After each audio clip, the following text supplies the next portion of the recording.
오늘 본문의 시작은 예수님의 제자 베드로가 예수님께 한 가지 질문을 함으로 시작됩니다. 본문 21절 말씀에 주여, 형제가 내게 죄를 범하면 몇 번이나 용서하여 주리까? 7번까지 하오리까? 라는 질문입니다. 사도 베드로에 대한 질문은 이것입니다. 예수님, 제가 어렸을 때부터 유대인이었습니다. 그래서 제가 율법을 잘 아는데 율법에는 3번까지 용서하라고 합니다. 그런데 저는 최대한으로 잡아서 7번까지 용서할 수 있을 것 같습니다. 그런데 예수님, 이 7번이 넘어서는 뻔뻔함, 이 7번이 넘어서는 무례함, 이 7번이 넘어서는 이 미움의 대상은 내가 과연 어떻게 해야 되겠습니까? 정말 이런 사람도 내가 용서해야 되겠습니까? 라는 질문입니다. 사도 베드로가 말하는 것은 이 7번이 바로 자신이 넘어설 수 없는 용서의 한계입니다. 내가 감당할 수 없는 미움, 내가 감당할 수 없는 증오, 내가 감당할 수 없는 분노와 아픔의 정도를 말하는 것입니다. 그래서 예수님께서는 이런 사람에 대해서 내가 어떻게 해야 합니까? 라고 베드로가 질문하는 것입니다. 사랑하는 성도 여러분, 우리가 인생을 살아가다 보면 정말 나에게 감당하지 못할 아픔을 주는 존재가 등장할 때 있습니다. 그래서 웬만하면 내가 참아주고 웬만하면 내가 용서해주고 하나님 얼굴을 봐서 내가 그 말씀대로 살려고 노력할 것인데, 내가 차마 감당할 수 없을 정도의 미움, 증오, 분노가 치밀어 오를 때에 과연 그런 상대가 내게 있다면 과연 우리는 어떻게 해야 하겠습니까? 우리가 정말 감당할 수 없는 행동을 하는 이런 사람들까지, 이런 무례한 사람들까지 우리가 그 사람들을 이해하고 용서하고 품어야 하는 것일까요? 과연 여기에 대해서 예수님이 어떻게 말씀하시는지 오늘 우리는 본문을 통해 함께 한번 살펴보도록 하겠습니다. 첫째로 용서는 나의 죄를 깨닫는 것부터 시작됩니다. 용서를 위해서 우리가 알아야 할 것은 먼저 우리가 하나님께 용서받지 못할 큰 죄를 지었던 죄인이라는 사실입니다. 만약 우리가 이 사실을 기억한다면 우리가 남을 용서하기 위한 첫 번째 단계를 시작하는 것입니다. 왜냐하면 우리가 얼마나 큰 죄를 지었는지 깨닫는다면 우리가 다른 사람의 잘못을 충분히 공감할 수 있기 때문입니다. 예수님께서는 오늘 이 베드로의 이야기를 듣고 한 가지 비유로 이야기를 들려주십니다. 그것은 우리들이 너무도 잘 아는 이 1만 달란트 빚진 종의 비유입니다. 어느 날 한 나라에 임금이 있었습니다. 그런데 이 임금이 한 나라의 살림을 결산하고자 하였습니다. 그런데 결산을 하다 보니까 이 임금이 자신의 나라에 아주 큰 피해를 입힌 종이 있다는 사실을 발견하게 됐습니다. 그래서 자그마치 1만 달란트를 빚진 것입니다. 오늘 비유에서 왜 종이 이렇게 큰 돈을 빚지게 되었는지, 왜 임금에게 이렇게 큰 손해를 입히게 되었는지는 자세하게 나오지 않습니다.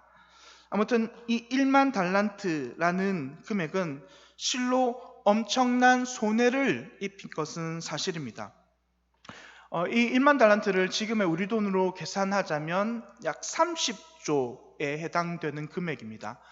우리나라 작년 1년 한 해 예산이 500조였으니까 약 6%에 해당되는 금액이었고, 30년 전인 1992년에는 우리나라의 1년 예산과 총 맞먹는 금액이 30조였습니다. 일반적으로 한 달란트가 노동자 하루의 품삯을 계산으로 한다면 1데나리온이 하루 노동자의 품삯으로 계산한다면 1달란트는 무려 6,000일을 한 번도 쉬지 않고 일을 해야 모을 수 있는 돈이었습니다. 1달란트가 6,000일, 그러니까 17년에서 주일을 쉬면은 20년에 가까이 일을 해야 모을 수 있는 돈인데, 한 푼도 쓰지 않고 모을 수 있는 돈인데, 이것이 1만 달란트 되니까 6천만 일을 한 번도 쉬지 않고 일을 해야 모을 수 있는 돈이며, 이것을 연으로 계산하면 16만 4,383년을 한 번도 쉬지 않고 일을 해야 모을 수 있는 돈입니다. 한마디로 말해서 갚지 못할 금액, 갚지 못할 액수를 이 종은 빚진 것입니다. 그런데 오늘 본문 보니 이 배은망덕한 이 악한 종이 처음엔 자신이 진 빚의 크기를 얼마나 큰지, 그리고 자신이 얼마나 임금과 나라에 큰 손해를 끼쳤는지 절실하게 느끼지 못하고 있는 것 같습니다. 왜냐하면 이 종이 지금 끌려왔을 때 이 종 지금 아무것도 가진 것이 없는 처지였습니다. 그러면 이 종이 애초부터 이렇게 큰 돈을 다 탕진하고 날렸을 때에 먼저 왕에게 달려와서 이실직고를 해야 되겠습니다. 왕이시여, 제가 일을 하다가 어떤 사업을 하다가 제가 그만 실수로 이 모든 돈을 탕진해 버렸습니다. 저를 용서하여 주십시오. 사죄를 해야 정상이었습니다. 그런데 이 종은 도무지 먼저 달려와서 자신의 임금에게 자신의 잘못을 용서를 구하지 않았습니다. 그뿐만 아니라 지금 이 종은 임금에게 잡혀온 지금 이 순간에도 신문을 당하기 전까지, 다시 말해서 주인이 종에게 으름장을 놓기 전까지는 자신이 먼저 주인에게 용서를 빌고 있지 않습니다. 그러니 하다못해 임금이 이 뻔뻔한 종을 향해 오늘 보면 25절에서 이렇게 이야기하는 것입니다. 그 몸과 아내와 자식들과 모든 소유를 다 팔아 갚게 하라 라고 말입니다. 왜냐하면 지금 임금의 입장에서도 이 종의 태도는 참으로 괘씸하였습니다. 아주 엄청난 금액을 갖지 않고 자신에게 입은 손해도 괘씸하고 더욱더 괘씸한 것은 도무지 자신의 잘못을 뉘우칠 기미가 보이지 않았기 때문입니다. 그래서 임금은 이 종이 얼마나 지금 심각한 죄를 짓고 있는지 가르쳐 주기 위해 그의 몸과 그의 가족과 그의 아이들까지 노예로 팔아서 돈을 갚으라 으름장을 놓고 있는 것입니다. 당시 이들을 노예로 다 판다고 해도 당시 이 노예의 금액으로 따져서 한 달란트도 되지 않을 금액이었습니다. 그러니까 이 종이 빚진 총 금액으로 환산하자면 0.01%, 0.01%도 되지 못하는 금액을 이 임금이 이 돈을 취한다고 해서 그 임금이 당한 손실을 얼마나 메울 수 있었겠습니까? 그런데 그럼에도 불구하고 왕은 이 종과 모든 가족을 노예로 팔아라 라고 말한 것은 지금 이 종이 악한 이 종의 빚의 크기가 얼마나 크며 자신이 임금에게 얼마나 큰 죄를 지었는지를 깨닫게 하려 했기 때문입니다. 그리고 그제서야 비로소 이 종은 임금에게 부복하며 엎드려 빌기를 시작합니다.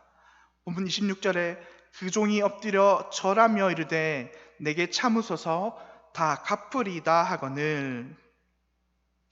자기의 빚이 자기에게 얼마나 위험이 될지를 감지한 이 순간 이 종은 자기가 얼마나 큰 죄를 지었는지 깨닫게 되는 것입니다.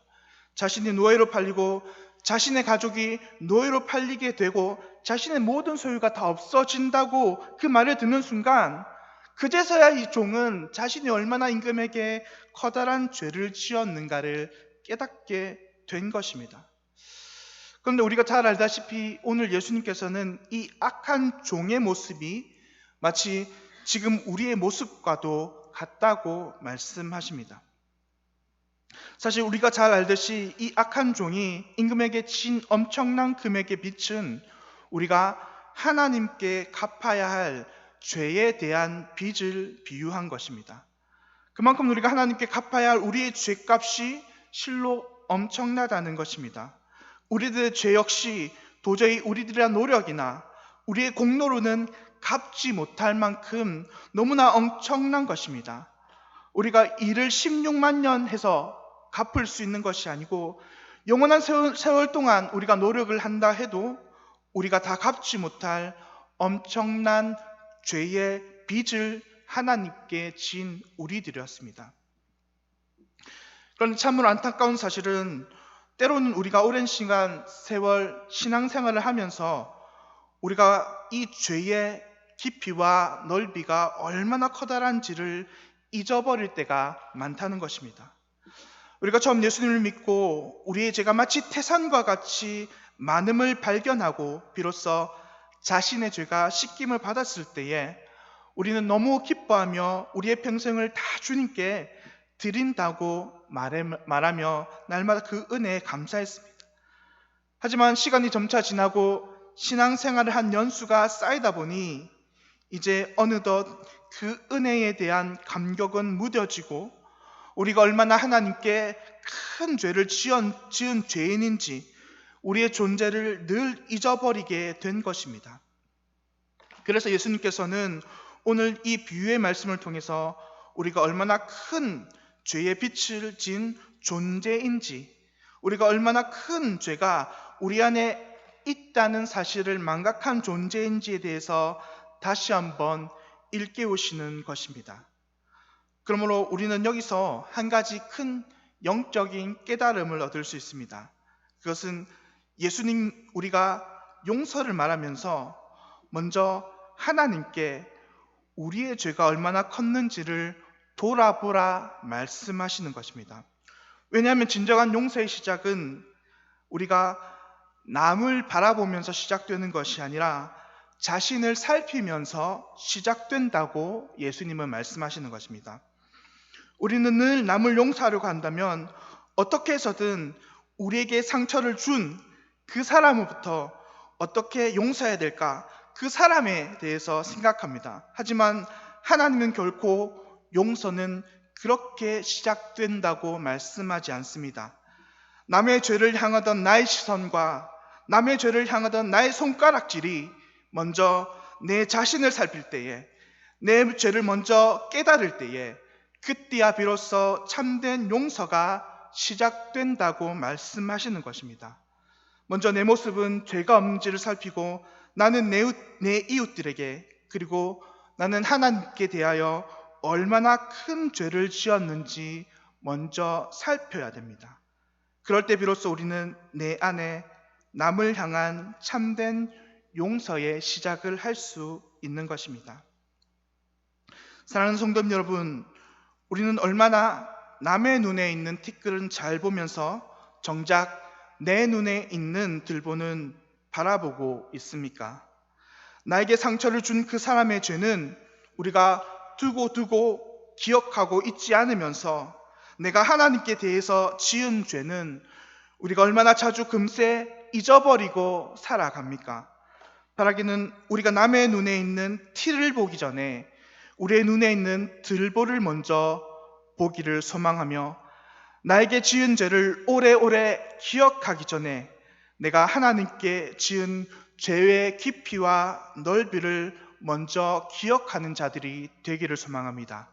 그럴 때 비로소 하나님께서는 우리에게 바라시는 진정한 용서를 시작하실 것입니다. 둘째, 용서는 하나님의 사랑을 깨닫는 것입니다. 오늘 비유의 이야기는 이렇게 자신의 죄를 용서를 구한 종이 임금에게 자비를 받는 것으로 이 스토리는 이어집니다. 임금은 이렇게 용서를 구한 종을 불쌍히 여겨 그의 모든 빚을 탕감해 주었습니다. 그런데 이 비유는 여기서 끝나지 않습니다. 이 비유는 이후 한 가지 더 큰 문제를 발생하게 됩니다.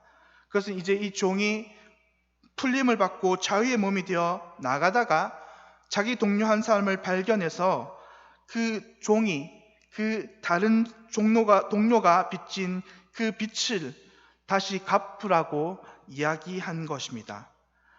이 빚은 약 100데나리온의 돈이었습니다. 물론 이 100데나리온 돈도 아주 큰 돈이었지만 이 종이 임금에게 빚진 돈에 비해서는 터무니없이 작은 돈이었습니다. 그런데 그럼에도 불구하고 이 종은 이 동료의 목을 잡고 이 동료가 용서를 구해도 무지막지하게 그를 옥에 가두어 버렸습니다. 그러자 이 사실을 주위에 있던 동료들이 보고 그를 너무 딱하게 여긴 까닭에 이 사실을 임금에게 말합니다. 그리고 이 사실을 난 임금은 다시 노하며 악한 종을 불러들여 그를 옥에 가두어 버리고 맙니다. 우리는 이 대목에서 눈여겨보아야 할 것은 왜 임금이 이처럼 이 악한 종에게 노를 바라였나 하는 것입니다. 지금 임금이 다시 이 종에게 왜 노를 바라고 있습니까? 그것은 이 종이 자신의 동료에게 돈을 갚으라 한 그것 때문이었습니까? 그렇지 않습니다. 당연히 빚을 졌으면 갚아야 하는 것이 당연한 이치입니다. 그래서 임금도 이 악한 종에게 자신에게 진 빚을 갚으라고 말했던 것입니다. 그러면 왜 임금은 이 악한 종에게 다시 화를 낸 것입니까? 그것은 그가 한마디로 말해서 배은망덕했기 때문입니다. 임금은 이 악한 종에게 그래서 본문 32절과 33절에서 이렇게 이야기합니다. 악한 종아, 내가 빌기에 내가 내 빚을 전부 탕감해 주었거늘 내가 너를 불쌍히 여긴 같이 너도 내 동료를 불쌍히 여김이 마땅하지 아니하냐? 이 종은 임금이 베푼 그 은혜와 사랑을 받았음에도 불구하고 그 동료에게 그 사랑을 베풀지 않았습니다. 바로 그것이 임금이 이 종에게 노를 바란 이유였던 것입니다. 한마디로 말해서 이 종의 진짜 죄는 임금이 베푼 그 은혜와 사랑을 깨닫지 못한 것이었습니다. 임금은 그의 입장에서 아주 큰 호의를 그에게 베풀었지만 이 종은 그것을 깨닫지 못했습니다. 그것이 이 종이 가진 가장 근본적인 죄의 이유였습니다. 그는 지금 외면적으로는 수많은 빚을 탕감받아서 기뻐했을지는 모릅니다. 하지만 그 속에 담긴 이 종을 향한 진짜 이 임금의 사랑, 그 주인의 사랑은 깨닫지 못한 것입니다. 이 종을 불쌍히 여겨 긍휼히 여겨서 1만 달란트나 되는 큰 돈을 탕감해 주기로 결심한 그 임금의 마음에 담긴 그 사랑, 그 은혜를 깨닫지 못한 것입니다. 그리고 이 종은 그것을 애초에 깨닫지 못했으니까 자신도 그 사랑을 남에게 전하지 못한 것입니다. 이처럼 임금이 종에게 노를 바라며 그를 다시 잡아들인 까닭은 그가 동료에게 빚을 갚으라고 말한 이유가 아니라 자신이 받은 그 사랑을 깨닫지 못하고 그 사랑을 다른 사람들에게 베풀지 못한 것이었기 때문입니다. 그리고 이러한 임금의 대답이 비로소 예수님께서 궁극적으로 베드로의 질문에 대한 답이었습니다. 어떻게 자신의 한계를 넘어 감당할 수 없는 수준의 미움, 증오, 분노, 아픔을 용서할 수 있냐고 질문한 베드로에게 바로 예수님께서는 하나님의 사랑을 깨닫는 것이 그 방법이라고 말씀하시는 것입니다. 자신의 한계를 넘는 그 하나님의 사랑을 깨달은 그 사람만이 비로소 도저히 용서할 수 없는 남을 용서할 수 있다라고 말한 것입니다. 이 말씀 역시나 용서는 나에게 상처를 입힌 그 사람에게로부터 시작되는 것이 아니라 또다시 나에게로부터 시작된다는 사실을 우리에게 일깨웁니다. 우리가 우리의 한계를 넘어 다른 사람을 용서할 수 있는 것은 다른 사람이 어떠해야 하는 것이 아니라 먼저 우리가 하나님께 받은 그 사랑의 넓이와 깊이가 얼마나 크고 넓은지를 알고 우리가 받은 그 은혜를 깨달을 때야 비로소 용서를 할 수 있다는 것을 말하는 것입니다. 사랑하는 성도 여러분, 오늘 우리는 하나님의 은혜를 얼마나 기억하고 있습니까? 태산보다 내게 큰 죄를 용서해 주신 그 은혜를 오늘 우리는 기억하고 있습니까? 만약 우리가 그 은혜를 기억하고 있다면 우리는 마땅히 하나님께 거저받은 그 은혜를 거저 나누어 줄 수 있는 사람이 되어야 합니다. 그런데 나는 지금 거저받은 그 큰 은혜를 거저 나누어 주고 있는 사람입니까? 아니면 나는 하나님의 용서의 큰 은혜를 받았지만 그 용서의 큰 은혜를 받기만 하고 나누어 줄 모르는 배은망덕하고 악한 종은 아닙니까? 바라기는 우리의 삶 속에서 이런 용서의 큰 은혜를 나누어 주고 하나님께 착하고 귀한 종이다 칭찬 듣는 우리가 되기를 바랍니다. 말씀을 맺겠습니다. 오늘 예수님께서는 자신의 한계를 뛰어넘는 용서를 어떻게 해야 하냐는 베드로의 질문에 두 가지로 답하십니다. 먼저 자신의 죄의 크기를 아는 사람만이 용서를 할 수 있다라고 이야기하십니다. 내 죄가 얼마나 큰지를 기억하는 사람만이 남을 용서할 수 있다라고 말씀합니다. 또한 예수님께서는 자신이 얼마나 하나님께 큰 용서의 은혜를 받았는지 깨달은 사람, 기억하는 사람만이 다른 사람을 용서할 수 있다라고 말씀하십니다.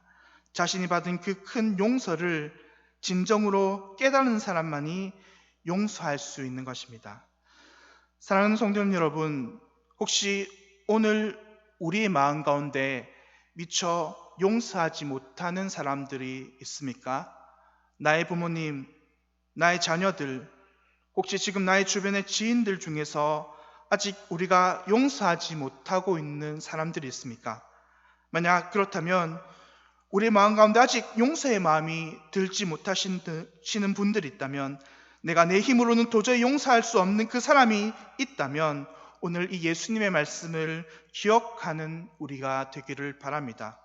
바라기는 남의 죄보다 우리 모두 우리의 죄를 먼저 보는 자들이 되기를 바랍니다. 그리고 더 나아가 하나님께 받은 용서의 은혜를 먼저 기억하는 자들이 되기를 바랍니다. 그리하여 내가 할 수 없는 내 한계를 뛰어넘는 용서, 그것을 하나님의 은혜와 하나님의 사랑을 힘입어서 할 수 있게 되는 놀라운 하나님의 역사가 우리들의 삶 가운데 충만하게 일어나기를 간절히 소망드립니다.